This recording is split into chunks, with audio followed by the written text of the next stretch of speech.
জনাব কাজল দার সাহেবকে এত সুন্দরভাবে আমার প্রত্যেকটা কথা পঙ্খানু রূপে একদম ভেঙে চুরে খুব সুন্দরভাবে সবাইকে বোঝালেন। এত সুন্দর প্রশ্নের জবাব দেওয়ার জন্য, এত সুন্দরভাবে মানুষকে বোঝানোর জন্য আমার দাদা ভাইয়ের প্রতি ধন্যবাদ। পাশাপাশি ধন্যবাদ জানাই যারা শ্রোতা এত সুন্দর পরিবেশ দিয়ে আমাদের গান শ্রবণ করছেন, তার জন্য আপনাদের প্রতি শ্রদ্ধাঞ্জলি, ধন্যবাদ। এবার আমার কথা রেখে আমার কাছে প্রশ্ন করলেন, কিয়ামত থেকে কানন্দন বলবেন কিয়ামতের সময়ে একজন পাপ করবেন, তা পাপের মধ্যে মহাপাপ, মানুষ হত্যা হচ্ছে মহাপাপ। একজন পাপ করবেন, এই পাপ গিয়ে বর্তাবেন আরেকজনের উপরে। সেই পাপটি কি কার উপর বর্তাবে? শেষ পর্যন্ত কিয়ামত পর্যন্ত বর্তাবেন কার উপর? প্রশ্ন করলেন। দ্বিতীয় প্রশ্ন করলেন আমার কাছে, আমার রাসূল করিম সাল্লাল্লাহু আলাইহি ওয়াসাল্লাম একদিন তার সাহাবা সবচেয়ে কাছের ব্যক্তি হযরত আলী রাদিয়াল্লাহু আনহুকে বললেন, তুমি সব দিকে যাও, পূর্ব দিকে যাও, উত্তর দিকে যাও, দক্ষিণ দিকে যাও, পশ্চিম দিকে কখনো যেও না। হযরত আলী পশ্চিম দিকে দক্ষিণ দিকে যাইতে নিষেধ করার পরেও তিনি দক্ষিণ দিকে গেলেন। দক্ষিণ দিকে গিয়ে কিছু কিয়ামতের আলামত তিনি দেখতে পারলেন। নবী তাকে নিষেধ করলেন কেন? তিনি তবুও দক্ষিণ দিকে গিয়ে কিয়ামতের কি কি আলামত দেখতে পারলেন? প্রশ্ন করলেন আমার কাছে। আমি চেষ্টা করবো দাদা ভাইয়ের কথার প্রশ্নের জবাব দেওয়ার জন্য। তো তার আগে অনেকগুলো কথা আমার দাদা ভাই বলে গেছে, আপনারা বোধহয় খেয়াল করছেন।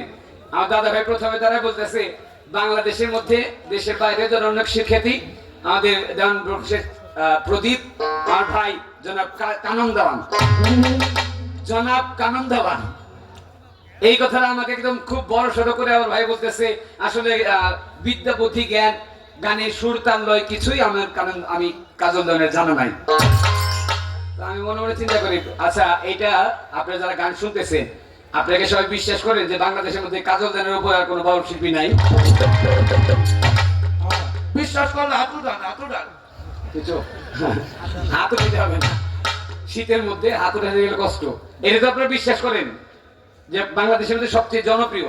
আমি ব্যক্তিগতভাবে আমি কানন দেওয়ান তাকে তার গানের জন্য তাকে অনেক পছন্দ করি, সকলের পছন্দ, এবং সবচেয়ে বর্তমানে বাংলাদেশে ওনার চেয়ে ভালো বড় শিল্পী আর কেউ নাই। তাই মনে মনে চিন্তা করি, কাজল ভাই আপনি যদি তারা বলেন আমার প্রথম আমার ভাইকে তো বলছি আমি কেউ পামটাম দেই না। এই যে ভাই আপনি কিন্তু একটা কথা ধরা খাইলেন, একটা কথা ধরা খেলেন, আপনি কিন্তু আমার মোটামুটি পাম দিতেছেন। আমি ছোটখাটো মানুষ, আমার কাছে প্রথমে দ্বারা বলতেছে কানন দেওয়ান আমাকে অনেক বড় করলেন। আসলে প্রকৃতপক্ষে যার মন বড় তিনি আরেকজনকে বড় করে দেখেন। কাজল সাহেবের মনটা অনেক বড়, এই জন্য আমাকে বড় করে দেখেন। কিন্তু পরে যে কথাটা বলছেন ভাই এইটা মাইনে নেওয়া যায় না। আমার মধ্যে বিদ্যাপতি জ্ঞান, গানে সুরতাল লয় কিছুই নাই। আমি মনে মনে চিন্তা করি, কারণ সাহেব আপনার মধ্যে যদি সুরতাল লয়, গানের বিদ্যাপতি জ্ঞান কিছুই যদি না থাকে, আপনার মধ্যে যদি না থাকে তা আমি তো নাই। এক লোক ব্যাংকের মধ্যে গেছে অ্যাকাউন্ট খোলার জন্য। তো অ্যাকাউন্ট খুলতে গেছে, তো এই লোক দেখতে মোটামুটি একটু লম্বা চড়া, বেশ স্বাস্থ্যবান লোক। তো স্বাস্থ্যবান লোক, উঁচা লম্বা। ওই লোক যখন ব্যাংকের মধ্যে অ্যাকাউন্ট খুলতে গেছে, তো ব্যাংকের অফিসার জিজ্ঞেস করে, ভাই আপনার নাম? আমার নাম মোহাম্মদ চিকন আলী। কি নাম? মোহাম্মদ চিকন আলী। তো পরের জন ছিল আমি কানন্দের মতো একেবারে হ্যাংলা পাতলা। ওই লোকের পরে আবার জিজ্ঞেস করছে, ভাই আপনার নাম? ভাই এত বড় মানুষজন চিকন আলী, ভাই আমার নাম মোহাম্মদ নাই। মোহাম্মদ নাই আবার কেমন নাম? এটা আবার নাম হয় নাকি? এত বড় লোকটা, পালনের মতো লোক, হ্যাঁ যদি হয় চিকন আলী, আমি তো নাই। আপনি যদি বলেন মানে আমার মধ্যে জ্ঞান বুদ্ধি বিদ্যা বুদ্ধি নাই, জানা নাই, আমি তো নাই। এটা হচ্ছে একটা বিষয়। ছোট করে আগে একটা গান করি, পালার পক্ষ থেকে একটা গান করে তার কথাগুলোর জবাব দিয়ে বাদ বাকি কথাগুলোর উত্তর দেওয়ার চেষ্টা করবো। যে পরিবেশটা আপনারা রাখছেন, এই পরিবেশটার জন্য শ্রদ্ধাঞ্জলি জানাই। এই পরিবেশটা দয়া করে ধরে রাখবেন।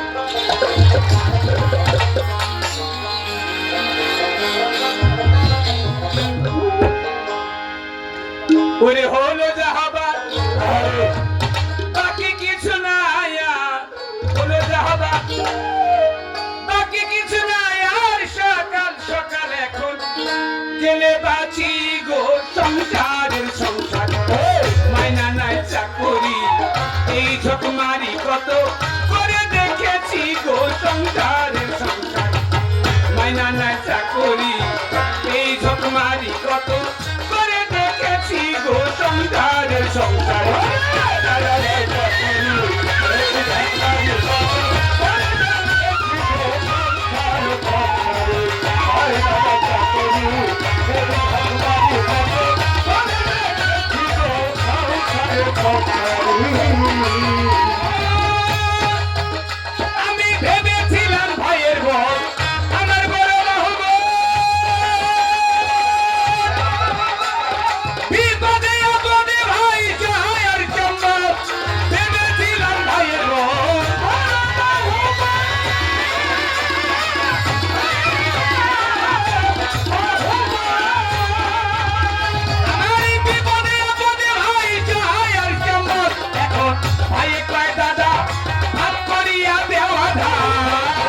মাইনা নাই চাকরি এই ঝকমারি কত করে দেখেছি গো সংসারের সংসার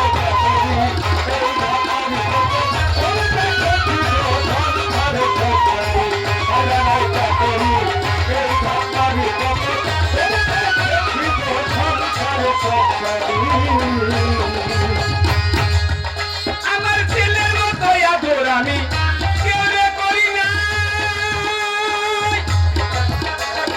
নিজে না খাইয়ে আমার ছেলেরে খাওয়াই ছেলের মতো আদর আমি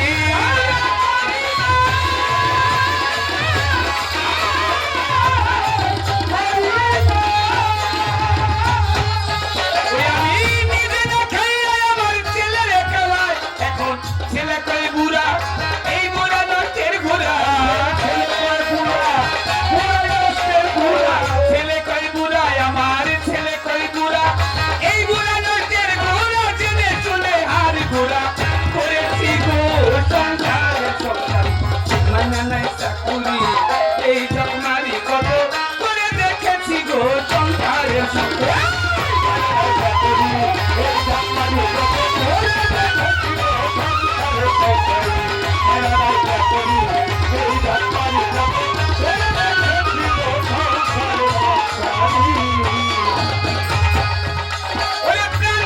পত্নী আমার বড়টারি আমাকে যে ভাবলাম যাই সহায় আর সম্ভব প্রান্তীয় পত্নী আমার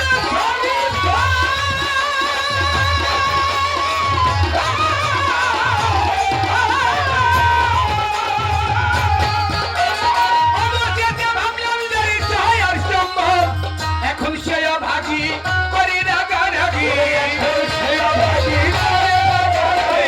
এখন সে ভাগি করি রাগারাগি ভূতে ধরা রোগী যেমন হয়েছি গো সংসারের সংসার মানা নাই চাকরি এই ঝকমারি কত করে দেখেছি গো সংসারের সংসার মানা নাই চাকরি এই ঝকমারি কত করে দেখেছি গো সংসারের সংসার মানা নাই চাকরি এই ঝকমারি কত করে দেখেছি গো সংসারের সংসার ওই এখন আত্মীয় স্বজনা আমার পাড়া প্রতিবেশী সকলের কাছে আমি একটু বেশি আত্মীয় স্বজনা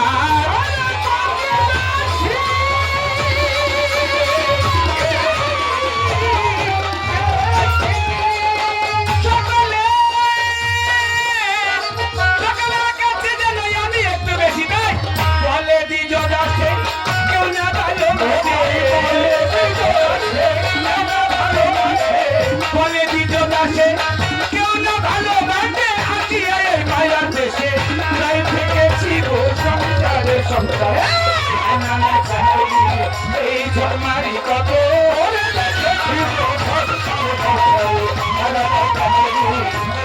ছোট আমি যখন গানটা শুরু করেছে মাত্র মিছে সংসারে সংসারী মাইনা নাই চাকরি এই ঝকমারি কত করে দেখেছি আমি দেখলাম মধ্যে থেকে বেশ কিছু মুরব্বী মাথা চোখাইতেছে যে সংসারে সংসারী করে দেখছি সংসারে সংসারী করে দেখেছি এই সংসারে কি আছে গানে বললেন ভেবেছিলাম ভাইয়ের বল বড় বাহুবল বিপদে আপদে ভাই সহায় আর সম্বল এখন সে ভাই বলে দাদা আমার ভাগ করে দেওয়া দা জেনে শুনে বড় কথা সেজেছি গো।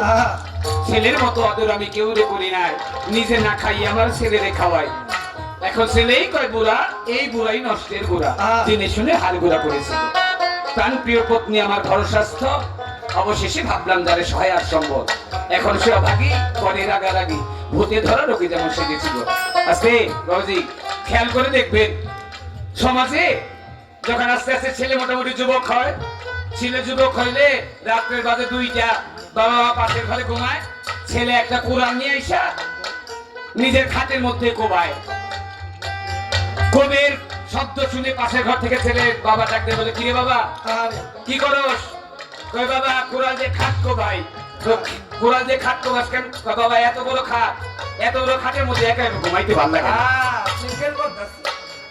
এত বড় খাটে একা একা ঘুমাইতে ভালো লাগে না বাবা ডাক দিয়ে মার কাছে কিরে তোমার ছেলে কি পাগল হয়ে গেছে নাকি মা তখন কয়, আরে ছেলে তো পাগল হয় নাই, তুমি আসলে বুঝতে পারো নাই, বয়স হয়েছে তো তুমি বুঝতে পারো নাই, ছেলের এত বড় খাটের মধ্যে ঘুমাইতে ভালো লাগে না, তার মানে এত বড় খাটের মধ্যে আরেকজন তার দরকার, তার আরেকজন লোক তার সাথে দরকার। বাবা মা চিন্তা করে তাড়াতাড়ি বংশের নাম কাটানোর আগে ছেলে নিয়ে বিয়ে করায়। যেদিন বাসর ঘর যেদিন আপনার বিয়ের দিন যার বিয়া, ও মনে মনে চিন্তা করে তাড়াতাড়ি কতক্ষণে কবুল পড়ে, কতক্ষণে সূর্য পশ্চিমে এগিয়ে যাইবে, সূর্য কতক্ষণে পশ্চিমে ডুববো, আর বাড়ির মধ্যে গিয়ে কিয়ামত কইরে ফেলাবো। সুবহানাল্লাহ। কিন্তু দেখা যায় 6 মাস পরে কিয়ামত করবো কি, সে নিজেই কিয়ামত হয়ে গেছে, নিজে কিয়ামত হয়ে যায়। 6 মাস পর, 1 বছর পর যখন বিয়ে শাদী হয়, বিয়ের পরে একটা মানুষ দুইটা মানুষ একসাথে হয়, এই দুইটা মানুষের ঘুমানোর জন্য দুইটা বালিশ। কিন্তু দেখা যায় বিয়ের প্রথম এমন মধুর সম্পর্কে দুইটা মানুষের জন্য দুইটা বালিশের প্রয়োজন হয় না, একটা বালিশ হলে দুইজন ঘুমাইতে পারে। এক খাটের মধ্যে দুইজন মিলে ঘুমিয়ে থাকে, একজনের সাথে আরেকজন এমন ভাবে অঙ্গের সাথে অঙ্গ মিশে থাকে, মধ্যে দিকে বাতাস গলবে, ওই বাতাসের জায়গাটুকু থাকে না। বছর 1 বছর যায়, 2 বছর পরে হঠাৎ করে আস্তে করে যখন একটা সন্তান হয়, বিবি ডাক দেখো, এই এখন আর বুকের সাথে বুক মিলে ঘুমানো যাবে না, এক কাজ করো, তুমি একা দূরে যাও। একা দূরে কেন? একা দূরে যাবে এই জন্য, আমাদের একটা সন্তান আসছে না, তুমি এক হাত দূরে যাও, এক হাত দূরে মাঝখানের মধ্যে আমাদের সন্তানটা রাখি, সন্তানটা খাট থেকে পড়ে যাবে না, সন্তানটা নিরাপদেও থাকবে। ছিলেন বুকের সাথে বুক মিশাইয়া, এক সন্তান হয়েছে, চলে গেছেন এক হাত দূরে। আল্লাহ। আস্তে আস্তে যখন সন্তান 2 হাতের দূরত্ব, আস্তে আস্তে সন্তান যখন মোটামুটি 7-8 বছর হয়েছে, বিবি ডাক দেখো এখন এক ঘরের মধ্যে ঘুমাইতে একটু লজ্জাই লাগে, ছেলে পিলে গুলো একটু বুঝতে শিখছে, এক কাজ করো, আমি ছেলেদেরকে নিয়ে ঘরে থাকি, তুমি চলে যাও বারান্দার ঘরে। ছিলেন বুকের সাথে বুক মিশাইয়া, আস্তে আস্তে 1 হাত দূরত্ব, আস্তে আস্তে 2 হাতের দূরত্ব, এরপরে ঘরের বাইরে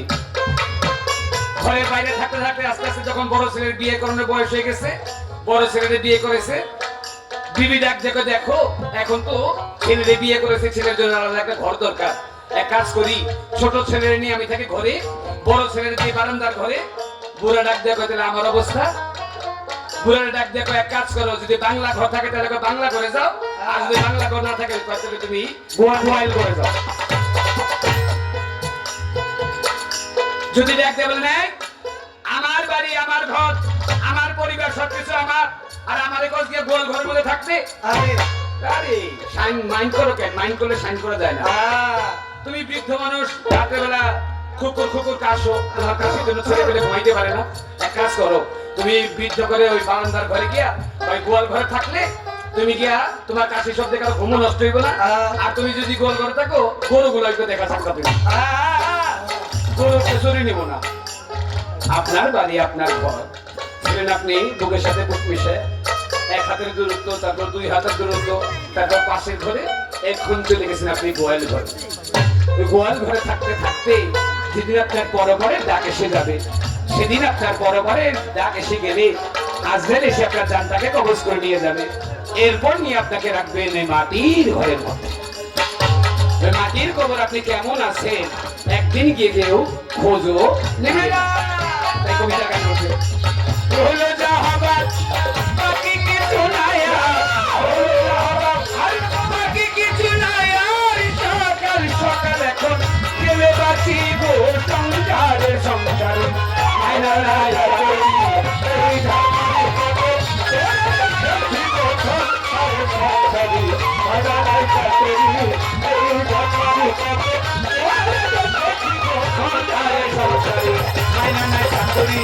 এই ঘটনারে কত করে দেখেছি গো সংসারে সংসারী। পিরিতি পিরিতি পিরিতি পিরিতি পিরিতি পিরিতি সত্য পিরিত শান্ত পিরিত দাস্য পিরিত বাসিল পিরিত মধুর পিরিত পিরিতি তারাই তারাই জানে গুজার শুনে ভাবির পিরিতি পিরিতি তারাই তারাই জানে গুজার শুনে যা গোকুল পিরিতি।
আসরেতে আমার কাছে জিগাইয়া যায়, বলো কানন দেওয়ান তুমি বলো রাজসভায়, একজন পাপ করিবে আরেকজন বসিবে, সেই পাপ হবে কিবা তাহার হবে, এই সেই পাপের ভাগে হইয়া যাইবে, কিয়ামতের আগে কি পাপের ভাগে হবে, এই কথাটি আসরেতে আমার বলতে হবে, আমি ভুলি নাই কথা আমার মনে পড়ে, তাহার কথা জবাব দিব এই না রাজা করে, সবাই মিলে আপনারা থাকিলে নীরব, আমাদের মনের কথা বলা তাদের সবাই।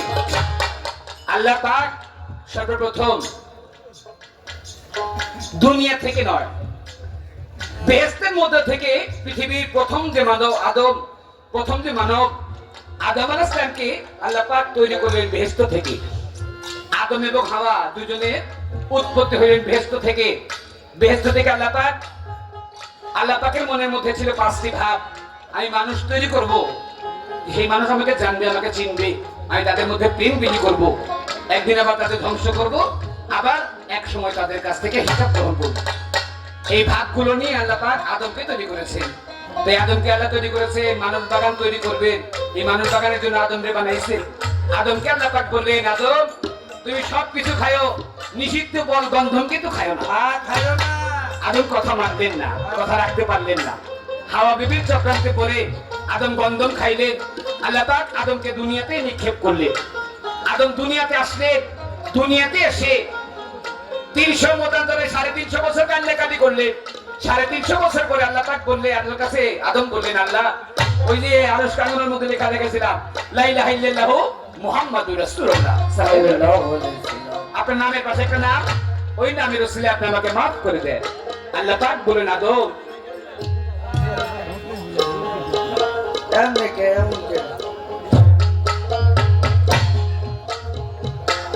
আদম যখন মাফ চাইলেন, আল্লাহ পাক বললেন, আদম তুমি যদি বেহেশত থেকে আমার কাছে আমার রাসূলের নামের দোহাই দিতে, আমি তখনই তোমাকে মাফ করে দিতাম।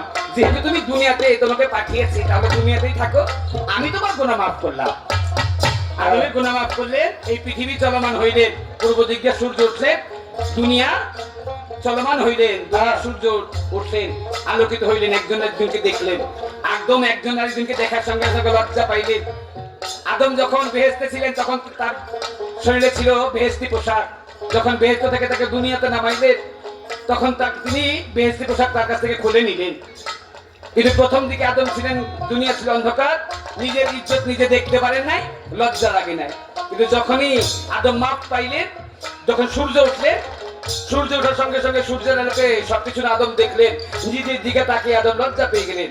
নিজে উলঙ্গ, হাওয়া বিবিও ছিলেন উলঙ্গ। তখন আঞ্জির নামক একটা গাছের পাতা নিয়ে আদম নিলেন 3টা পাতা, মাথার মধ্যে একটা, সামনে একটা, পিছনে একটা। আদম নিলেন 3টা, হাওয়া বিবি নিলেন 5টা, মাথায় একটা, বুকে 2টা, সামনে একটা, পিছে একটা। এই 5টি পাতা দিয়ে ইজ্জত থাকলেন। সেটা থেকে এখন পর্যন্ত নিয়ম এসে গেছে, মানুষ মারা গেলে পুরুষ হইলে 3টা কাফনের কাপড়, মহিলা হইলে 5টা কাফনের কাপড়। এবার আদম এবং হাওয়াকে আল্লাহ পাক আল্লাহর কুদরতে সন্তান প্রদান করতে লাগলেন। প্রথম দিলেন 2টা ছেলে সন্তান, এরপর দিলেন 2টা মেয়ে সন্তান। প্রথম 2টা ছেলে, এরপর 2টা মেয়ে, এক মেয়ের সাথে এক ছেলে, আরেক মেয়ের সাথে আরেক ছেলে। আল্লাহ পাক সুন্দরভাবে তাদের বংশ বৃদ্ধি করতে লাগলেন। আস্তে আস্তে মানুষ বিস্তার করতে লাগলেন। মানুষ বেশি করে যেন বিস্তার হয়, এই জন্য প্রথম 2টা ছেলে, এরপর আবার 2টা মেয়ে, আবার 2টা ছেলে, আবার 2টা মেয়ে, এইভাবে জোড়ায় জোড়ায় সবাইকে জন্ম দিতে লাগলেন। হাবিল এবং কাবিল দুইজন একসাথে জন্ম নিলেন।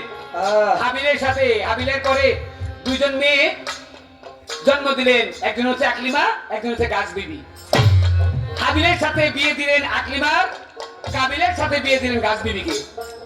কাবিল একটা দেখতে একটু কুৎসিত ছিলেন, সে বিধায় গাছ বিবিও দেখতে একটু কুৎসিত ছিলেন। আরে হাবিল দেখতে একটু সুন্দর ছিলেন, এই জন্য আকলিমা একটু সুন্দর ছিলেন। সুন্দরটার সাথে সুন্দরের বিয়ে দিলেন, যেটা একটু কুৎসিতের সাথে কুৎসিত বিয়ে দিলেন। কিন্তু হাবিল ওই আকলিমার পিছনে পড়ে যে আমাকে আল্লাহ যেমনই বানাইছে, আমি বিয়ে করবো আকলিমাকে। গাছ বিবিকে বিয়ে না করে আকলিমাকে বিয়ে করার জন্য হাবিল কি করলেন, কাবিল নিজের যে বড় ভাই হাবিল এই হাবিলকে কাবিল হত্যা করলেন। পৃথিবীতে সর্বপ্রথম হত্যা করলেন এই কাবিল। কাবিল ভাইকে হত্যা করলেন। নিজের ভাইকে হত্যা করার পরে শয়তানের চক্রান্তে হত্যা করলেন। এবার হত্যা করার পরে শয়তান এসে বললেন যে দুইজনের মধ্যে যখন হত্যা করেই ফেলেছো, দুইটা ফেরেশতা এসে এই হত্যাকে লুকাইবো কিভাবে? লুকানোর জন্য দুইটা ফেরেশতা দুইটা কাকের রূপ ধরে এসে তাদের সামনে এসে মারামারি করলেন। কাবিলের সামনে এসে মারামারি করে একটা কাককে আরেকটা কাক মারলেন। মারার পরে কাকটাকে নিয়ে মাটির তলে পুঁতলেন। ওইখান থেকে নিয়ম আসলেন, একজন মানুষ মারা গেলে তাকে মাটি কবরস্থ মাটিতে দিতে হয়। কাবিল ওই দুই ফেরেশতার দেখা দেখি নিজের ভাই হাবিলকে কবরের মধ্যে মাটির মধ্যে চাপা দিলেন। এই হাবিল সর্বপ্রথম কাবিল সর্বপ্রথম দুনিয়াতে হত্যা করলেন। কাবিল হত্যা করাতে আল্লাহ পাক বললেন, কাবিল তুমি পৃথিবীতে হত্যা করলা, তোমার কাছ থেকে হত্যাযজ্ঞ শুরু হইল। তাই হত্যা করার জন্য পৃথিবীতে তোমার পরে যত আদম সন্তান আসবে, যত আদম সন্তান মানুষকে হত্যা করবে, যত মানুষ মানুষকে হত্যা করবে, এই হত্যার যে পাপ, এই হত্যার পাপ এসে তোমার কাছে চলবে। কিয়ামত পর্যন্ত যত মানুষ একজন মানুষ হয়ে আরেকজন মানুষকে যেই হত্যা করবে, যত মানুষের হত্যা করুক, এই হত্যার পাপ গিয়া সব হত্যার পাপ গলে গিয়ে চলবে কাবিলের উপর। কাবিল প্রত্যেকটা মানুষের পাপের অর্ধেকের প্রায়শ্চিত্ততার করতে হবে, অর্ধেকের ভাগীদার হয়ে যাবে হাবিল। কারণ সর্বপ্রথম এই হাবিল থেকে হত্যাগুলো শুরু হয়েছে। ভাইয়ের কথা ছিল দিলাম শেষ করিয়া, আরে কথা ভাই আমায় গেছে রে জিগাইয়া। ভুলি নাই কথা আমার মনে পড়ে, ভাইয়ের কথার জবাব দিব এই না রাজা সরে। আমার নবী দিনের মোস্তফায় হযরত আলীকে ডাকিয়া কয়, হযরত আলীকে নবী একদিন ডাক দিয়া বলছি, আলী শোনো। আছে ছোট হযরত আলীকে আমার নবী হঠাৎ করে কোন বিষয় ছাড়া একদিন হযরত আলী আর রাসূল করিম সাল্লাল্লাহু আলাইহি ওয়াসাল্লাম দুইজন একদিকে যাচ্ছে। রাসূল করিম সাল্লাল্লাহু আলাইহি ওয়াসাল্লাম হঠাৎ করে দাঁড়ালেন। পথিমধ্যে দাঁড়ায় বলে, আলী তুমি এক কাজ করো, তুমি আজকে পূর্ব দিকে যাও, পশ্চিমে যাও, উত্তরে যাও, কিন্তু ভুলেও কিন্তু আমি যেখানে দাঁড়িয়ে আছো এখান থেকে ভুলেও তুমি দক্ষিণ দিকে যাও না। এই কথা বলে নবীজি এটা কেন বললেন? কেন উত্তর না দিয়ে কোনো কিছু না বলে তুমি দক্ষিণ দিকে কিন্তু আজকে যাও না? কথাটি বলেই আমার নবী হযরত আলীকে রেখে আস্তে করে নিজের বাড়িতে চলে গেলেন। আর হযরত আলী এক জায়গার মধ্যে দাঁড়িয়ে মনে মনে চিন্তা করে, নবী আমারে পূর্ব দিকে যাইতে না করলেন না, পশ্চিমে যাইতে না করলেন না, উত্তরে যাইতে না করলেন না, দক্ষিণ দিকে যাইতে নবী না করলেন কেন? দক্ষিণ দিকে যাইতে নবী না করলো কেন? এই না করলো কেন? এই না করার কথাটা হযরত আলী ভাবতে হযরত আলী যাইতে যে দক্ষিণ দিকে গেলেন। দক্ষিণ দিকে হযরত আলী অনেক দূর অগ্রসর হইলেন। অনেক দূর অগ্রসর হয়ে হঠাৎ কিছুক্ষণ পরে আবার হযরত আলী দৌড়ে আমার নবীর কাছে আসছে। হযরত আলী দৌড়ে নবীর কাছে আসছে। হযরত আলী একটু ধাইমা গেছে, পেরেশান হয়ে গেছে। আর আমার নবী হযরত আলীর এই দৃশ্য দেখে বুঝে ফেলছেন। ডাক দিয়ে আমার নবী মুস্কি হাসেন আর ডাক দেখো, হযরত আলী তোমার আজকে দক্ষিণ দিকে যাইতে না করছিলাম, কিন্তু তুমি দক্ষিণ দিকে গেছিলা, তাই না? হযরত আলী ডাকতে বলে, রাসূল আপনি আমাকে মাফ করবেন, আপনার নিষেধ থাকা সত্ত্বেও আমি দক্ষিণ দিকে গিয়েছিলাম। আমার নবী কয়, না হযরত আলী আমি তোমাকে নিষেধ করি নাই, আমি তোমাকে দক্ষিণ দিকে যাইতে না করছি। কেন না করছি জানো? এই যে তুমি দক্ষিণ দিকে যে গেছো, যদি আমি তোমার বলতাম দক্ষিণ দিকে যাও, তাহলে তুমি যাতেই খাচ্ছ তার তুমি কোনোদিন দেখো নাই। হযরত আলী তুমি দক্ষিণ দিকে কি দেখলা? হযরত আলী ডাকতে বলে, নবী আপনি আমাকে মাফ করেন, আপনার নিষেধ থাকা সত্ত্বেও আমি দক্ষিণ দিকে গেছি। দক্ষিণ দিকে যাইয়া আমি কিছু বিষয় দেখতে পারলাম যা এই পৃথিবীর আর কোনো জায়গায় দেখতে পারি না। নবী ডাক দিয়ে বলেন, কি বিষয়? হযরত আলী কয়, নবী সর্বপ্রথম আমি দক্ষিণ দিকে হাঁটতে গেছি, গিয়ে দেখি রাস্তার মধ্যে, রাস্তার পাশে তিনটা কুয়া। প্রথম 1 নম্বর কুয়া, 2 নম্বর কুয়া, 3 নম্বর কুয়া। গিয়ে দেখি 1 নম্বর কুয়া থেকে পানি গইরে যায় না। 1 নম্বর কুয়া থেকে পানি উইরে হয়ে গিয়া 3 নম্বর কুয়ার মধ্যে পড়ে, মধ্যের কুয়াটা খালি। আমার নবী ডাক দেখো, হযরত আলী এটা কিয়ামতের একটা আলামত। কেমন আলামত? প্রথম কুয়াটা হচ্ছে সন্তান, দ্বিতীয় কুয়াটা হচ্ছে মা বাবা, 3 নম্বর কুয়াটা হচ্ছে শ্বশুর বাড়ি।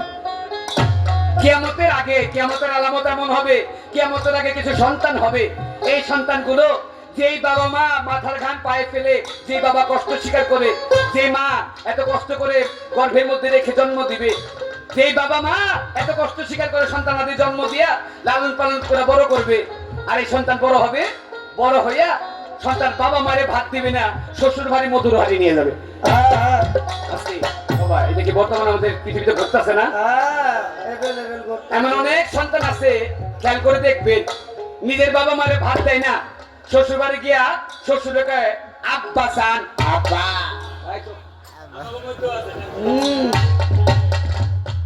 শ্বশুরে গিয়া বলে আব্বা যান, আর নিজের বাবা যে না খায় রয়েছে, নিজের বাবার খবর নিজে রাখে না।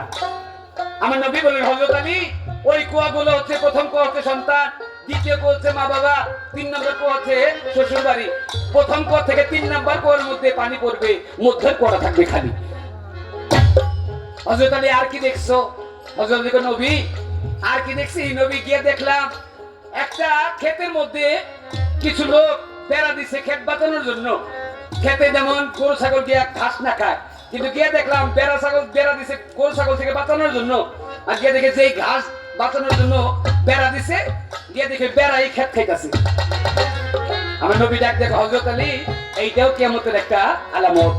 আজকে ছোট বাবা, এই কিয়ামতের আলামত বলতে গেলে বলতে হয় এরকম, আপনি খেয়াল করে দেখবেন, এটা আমাদের ঢাকা শহরে একটু বেশি হয়, এখন গ্রামের মধ্যেও হয়। এক লোক রিক্সা চালায় মোটামুটি প্রত্যেক দিন কামায় 4 থেকে 500 টাকা, 2 থেকে 300 টাকা তার, 400 টাকা তার সংসারে খরচ। ওই লোক 100 টাকা করে সঞ্চয় করে, 500 টাকা ইনকাম করলে, রিক্সা চালায় 500 টাকা ইনকাম করে, ইনকাম করে 400 টাকা তার সংসারে খরচ করে, 100 টাকা সে আয় করে। 100 টাকা 200 টাকা করে আয় করতে করতে করতে করতে মোটামুটি 8-10 হাজার টাকা বানাইছে। অনেক কষ্ট স্বীকার করে 8-10 হাজার টাকা বানাইছে। মনে মনে চিন্তা করে, মানুষের বিবির গলার মধ্যে দেখি স্বর্ণের হার, স্বর্ণের চেইন, আমারও তো বিবি, আমার তো মনে সৎ জানি। ওই লোক অনেকগুলো টাকা অনেক দিন ধরে জমাইয়া 8-10 হাজার টাকা দিয়া বিবির গলায় একটা স্বর্ণের চেইন বানাই দিছে। বিবির গলায় স্বর্ণের চেইন বানাই দিছে, বিবি পায়া তো মোটামুটি ভালো খুশি। মনে মনে চিন্তা করে, আমরা থাকি বেড়ার ঘরে, বেড়ার ঘরের মধ্যে এই চেন নিয়ে থাকুক, কোন জায়গার কোন মধ্যে কোন ডাকাত বদমাশ আইসা ওই বেড়ার ফাঁক দিয়ে হাত দিবে, ওই চেন নিয়ে যাবে। এলাকার যে জমিদার, এলাকার যে হাজি সাহেবের বোর কাছে গেট সেন্টারে বন্ধ করে রেখে আসি, হাজি সাহেবের বোর কাছে গেট সেন্টার জমা রেখে আসি, যখন দরকার তখন নিয়ে চালানো।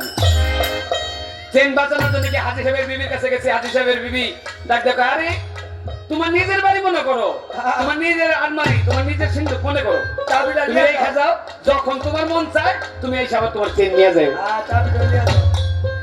সুন্দর করে বিবি হাজি সাহেবের বিবির কাছে দিয়ে আসছে চেন। মোটামুটি মাস 2 পার, হঠাৎ করে ওই রিক্সাওয়ালা তার বিবির নিয়ে দাওয়াত খাইতে যাবে। দাওয়াত খাইতে যাওয়ার সময় বিবিকে কয়, এক কাজ করো, দাওয়াত খেতে যখন যাবা সবার সামনে যাইবা, যখন ওই তোমার যে চেনটা আছে চেনটাকে নিয়ে আসো। গেছে চেন আনতে, হাজি সাহেব বিবির কাছে কয়, আম্মা, খালাম্মা, ওই যে আমি আপনার কাছে চেনটা রাখছিলাম, ওই চেনটা ডাক দেখো, কি কস? ওই যে আপনার কাছে চেনটা রাখছিলাম, চেনটা ওই কিসের চেন? ওই যে আপনার কাছে আমার যে চেনটা রাখছিলাম, তারে ফকির মির্জি, তোর বাবা তোর জামাই চালা রিক্সা, 3 মতো ঠিক বেলা খাইতে পারস না, তুই গলার মধ্যে স্বর্ণের চেন পাইলি কোত্থেকা? স্বর্ণের চেন পাইলি কোত্থেকা? যে বেড়া দিছে ক্ষেত বাঁচাইতে, এই বেড়া এই ক্ষেত খায় বসে। এইটাও কিয়ামতের একটা লক্ষণ, আলামত। হযরত আলী আর কি দেখলা? হযরত আলী নবী এইটা তো দেখছি, সামনে দেখলাম এমন এক জায়গার মধ্যে একটা ছাগল, এই ছাগল মুখ দিয়ে ঘাস খায়, পিছন দিক দিয়ে ঘাস খায়। আরে বাবা, কথা বলে খারাপ লাগে নাকি আপনাদের কাছে? মুখ দিয়ে ছাগল ঘাস খায়, পিছন দিক দিয়ে ঘাস খায়। নবীকে আর হযরত আলী, এটা কিয়ামতের আরেকটা আলামত। এটা কিয়ামতের আরেকটা আলামত। দেখবেন আমাদের এলাকার মধ্যে রহিম আর করিম দুইজনে মিলে মারামারি লাগছে। রহিম গিয়ে বাড়ি দিয়ে করিমের মাথা ফাটাই দিছে। রহিম আর করিমের মারামারি লেগে রহিম বাড়ি দিয়ে করিমের মাথা ফাটাইছে। বিচার চলে গেছে এলাকার মাতবরের কাছে। সকালবেলা এলাকার মাতবর গিয়া চায়ের দোকানে বসে হ্যাঁ, আমার এলাকার মধ্যে এরকম ঝগড়া, আমার এলাকার মধ্যে এত মারামারি, এটা কঠিন বিচার করুন। রহিম তো মনে মনে চিন্তা করে, বাবা রে বাবা, আমি তো করিমের মাথা ফাটাইছি, আমার তো খবর আছে। মাতবর সাহেব যেই রাগারাগি, যেই কুদাকুদি করতেছে, বিচার ঠিক মতো করবো, আমার তো খবর আছে। তাড়াতাড়ি রহিম দৌড়ে গেছে, 5,000 টাকা নিয়ে মাদ্রাসা সাহেবের হাতে 5,000 টাকা দিছে।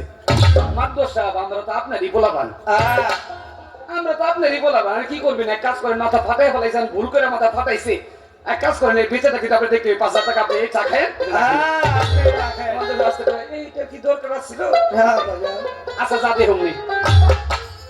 পরের দিন মাদ্রাসা সাহেব ওই বাজারের মধ্যে গিয়ে চা দোকানে চা খায়, আর করিম গেছে, তার মাথা ফাটাই ফেলাইছে। উনি ডাক্তার দেখাইছে, ডাক্তার দেখায়, ডাক্তার এতগুলো ওষুধ নিয়ে আসার সময় ডাক্তারকে দেখছেন, মাদ্রাসা সাহেব আমার দেখেন কি বাড়ি না মারছে, আমার মাথার মধ্যে 8 থেকে 10টা সিলি পড়ছে, কতগুলো ওষুধ লাগছে আমার।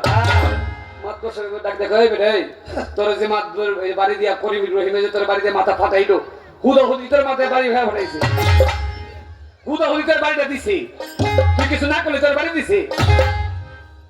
কি ব্যাপার? বাতাস দিয়ে ঘুরে গেছে,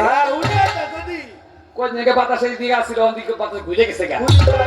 রাত্রেবেলা করিমা কি করছে, 5,000 টাকা নিয়ে কয়, মাদ্রাসা সাহেব এই যে 5,000 টাকা দিলাম, এটা আপনি চা খায়, এইটা কিছু না, কিন্তু আমার মাথা ফাটাইছে, বিচারটা আপনার করতে হবে, বিচারটা আপনার ঠিক মতো করতে হবে। মাদ্রাসা সাহেব 5,000 টাকা খায়, এদিকে এই পকেটে 5,000 খাইছে, এই পকেটে 5,000 খাইছে। আচ্ছা ঠিক আছে, যা, আমি দেখুন যা। পরের দিন শুক্রবার বিচার, যেদিন বিচার একদিন রহিমার করিমের এলাকার মাদ্দর লোকজন গেছে, ওই মাদ্দর সবার মাঝখানে মাদ্দর রাস্তা করে মাথা নিচে করে বসে রয়েছে। রহিমের লোকজন কয়ে ওরে মারছে, করিমে কয়ে ওরে গালি দিছে। দুইজনের লোকজনের কথা কয়, মাদ্দর সবার কিছু কয় না, মাদ্দরের মাথা নিচে আর কিছু কয় না। অনেকক্ষণ পরে মাদ্দর ডাক দেখে, এই শোন, তোরা এত চিল্লাচিল্লি করিস না, আমি যদি কোনো রায় দেয় তাহলে মানবি? করিমে চিন্তা করে, আমি 5,000 দিচ্ছি, আমার কথা কইবো। রহিমে চিন্তা করে, আমি 5,000 দিচ্ছি, আমার কথা কইবো। দুজন হাত ধরছে, হব মাদ্রাসা আপনি থাকুন, আপনার কথাই মানুন। এই বেটা এক কাজ কর, সকালবেলা ঘুমের থেকে উঠে তুই ওর মুখ দেখবি, উই তোর মুখ দেবো। কে বেটা মারামারি, গলায় মিল, গলায় মিল, গলায় মিলে দিছে, বিচার হয়ে গেছে, গলায় মিলে দিছে, বিচার হয়ে গেছে।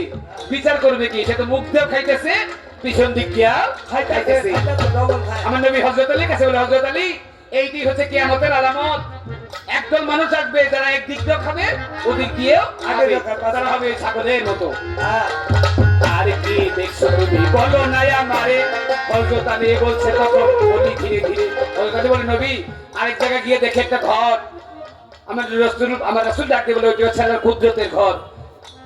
হযরত আলী বলে, ওই ঘরের দরজার মধ্যে লেখা কালেমাতে লা ইলাহা ইল্লাল্লাহু মুহাম্মাদুর রাসূলুল্লাহ। বলার সঙ্গে সঙ্গে দরজা খুলে গেলেন। আমার রাসূল ডাকতে বলে, এই কালেমা তৈয়ব পড়ে যে ব্যক্তি ইসলামের মধ্যে আসবে, সে ব্যক্তি দুনিয়াতে ভালো চলতে পারবে। রাসূল হযরত আলী বলে গিয়া ওই ঘরের মধ্যে দেখলাম একটা সিন্দুক, ওই সিন্দুক আমি টানাটানি করি, সিন্দুক খুলতে পারলাম না, আল্লাহর কাছে সাহায্য চাইলাম, আল্লাহ সাহায্য দিলেন 5 জন। হযরত আলী আমার রাসূল বলেন, ওই 5 জন হচ্ছে 5 ওয়াক্ত নামাজ। 6 জন মিলে ওই সিন্দুক টানাটানি করি, সিন্দুক খুলতে পারি না।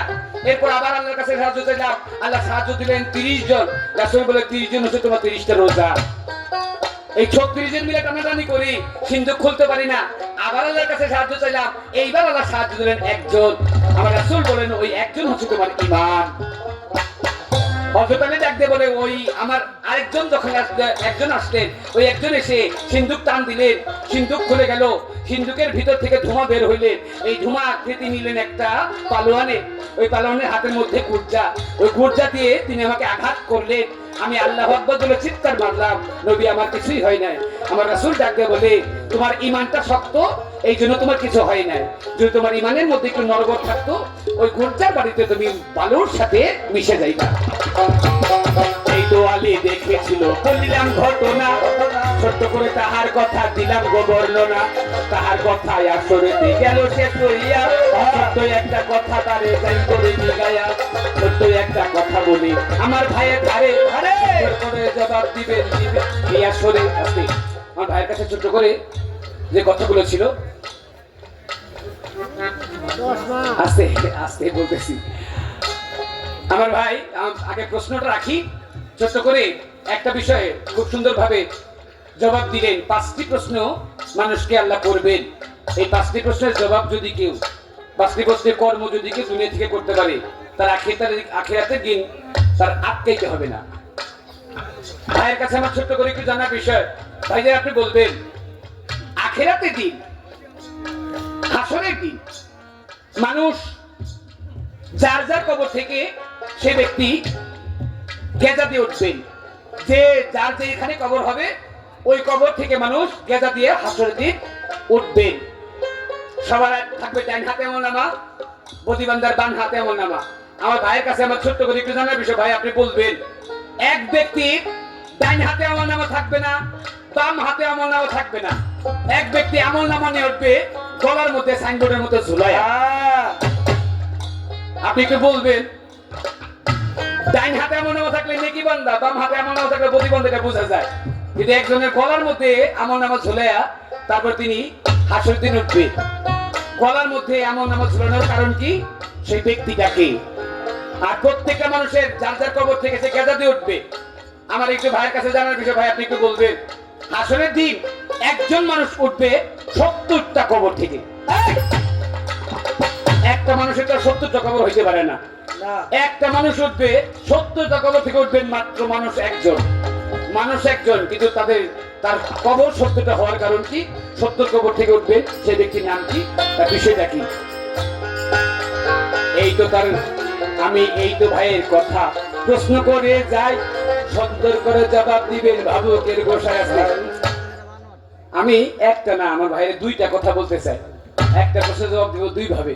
সেটা কথা হচ্ছে, আমার ভাইজান হচ্ছে বাংলাদেশের মধ্যে সবচেয়ে জনপ্রিয় একজন শিল্পী। তো আমার ভাইজান উনি যেহেতু কাজল দেওয়ান সাহেব কেন যে চশমা পরেন, এটা ভাই এখন দাঁড়ায় বলছে। যদি না বলতো তাহলে তারা আপনি জানতেন না।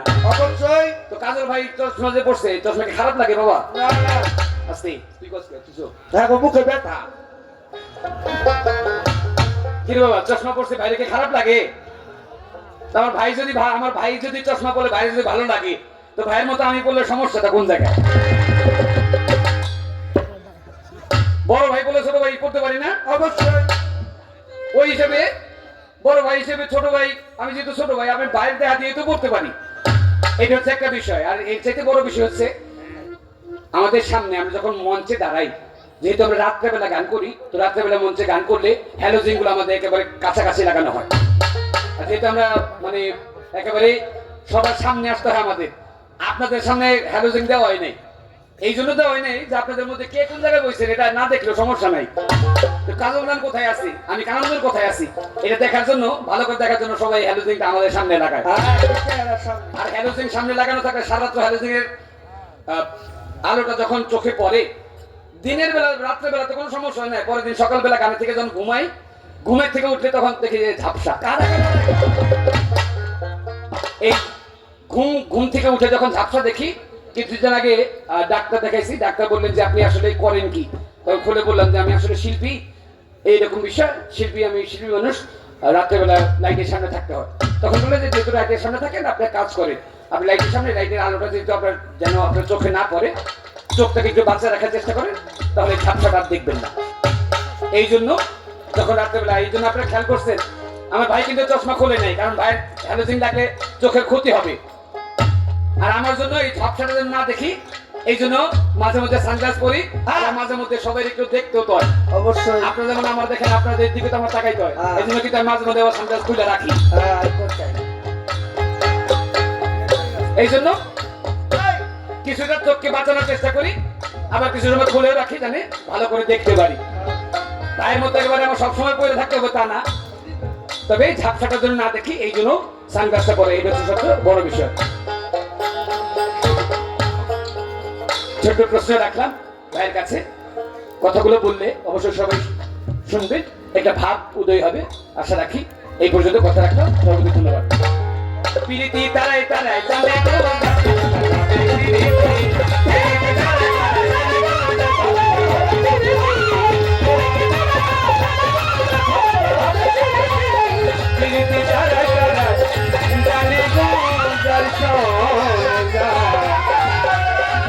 ভাবের প্রীতি।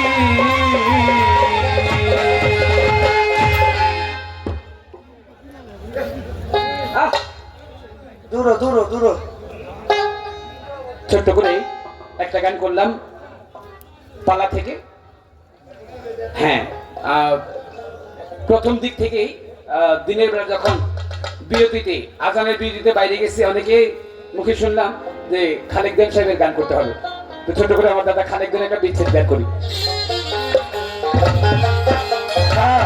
বন্ধুর বাড়ি আমার বাড়ি রে, বন্ধুর বাড়ি আচ্ছা আমার বাড়ি রে, মুখে প্রেমে নদী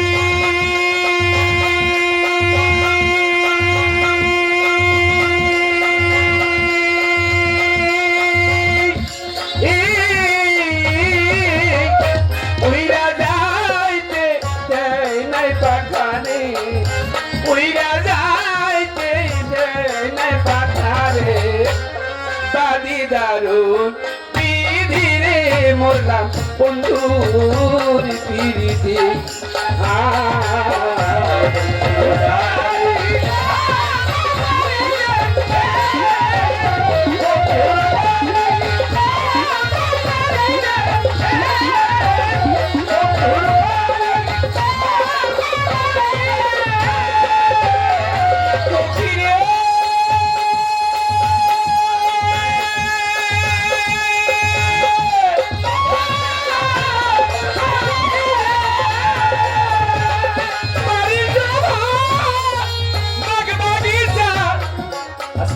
এই যে এই যে মুরব্বী মুরব্বী মুরব্বী বিষয়টা হচ্ছে তাহলে তো আমি যদি আগে জানতাম তাহলে কথা কইতেছিলাম, কথার মধ্যেই থাকতাম। কথা কইতে তো মোটামুটি সুর দিতে হয় না, খাটনি কম লাগে, কথার সময় পয়সা পেয়েছেন। কিন্তু ওই যে গানের মাঝখানে যে উঠে যাচ্ছে এই বিষয়টা কেমন জানে একটু গানে যাবেন আপনারা, উঠে যাওয়ার দরকার আছে। একজন বসলে আরেকজন যখন দাঁড়ায় দুজনের মাঝখানে যে সময়টা এই সময়টা বিরতি পড়ে এই সময়টা যেতে পারে। গানের মধ্যে উঠলে শিল্পী গান করার যে স্পৃহা মনটা ছোট হয়ে যায়, তখন নিজের কাছে গাইতে ভালো লাগে না, শ্রোতার কাছে শুনতেও ভালো লাগবে না। এই জন্য বলবো গানের মধ্যে উঠা বসার মধ্যে করবে না।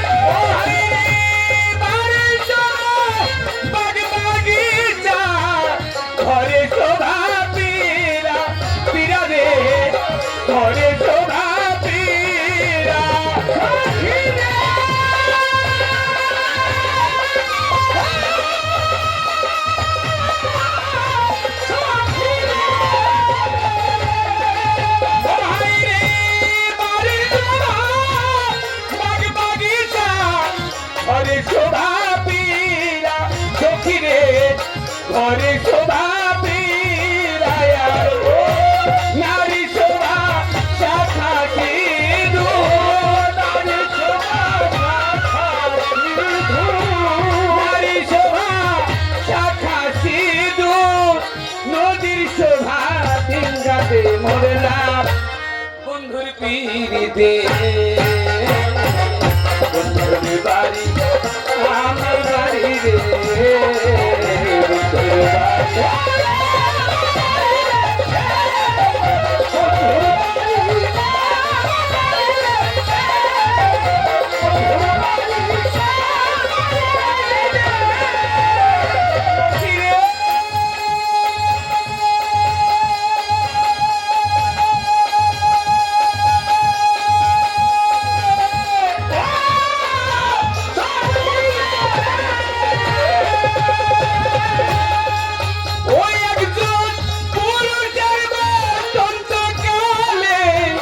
হাতে মোহন বাসি যেমন হাতে মোহন বাসি,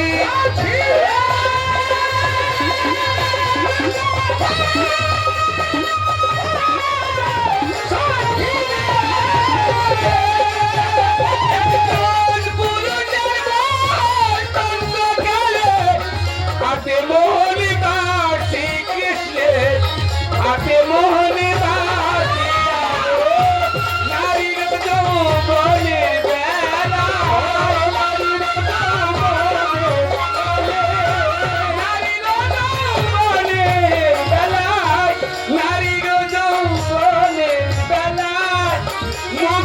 মুস্কি হাসি রে মরলাম বন্ধুর পিড়িতে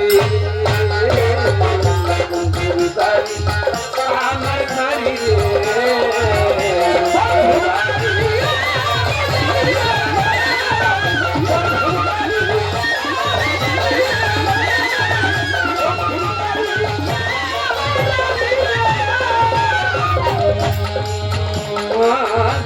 বুকেরা গুল বুকে লইয়া কাপড় হইয়া মরি মুখ ফুটে সেই ব্যথার কথা বুঝাইতে না পারি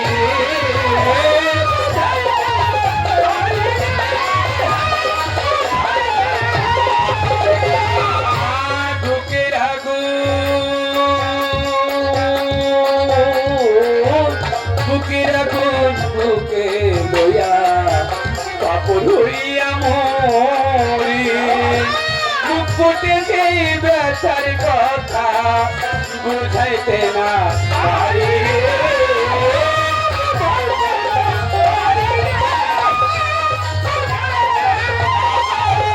আইরে শ্রাবণ মাঝে ভরে নদী দুয়ারে জল জমানো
বন্ধুর পিড়িতে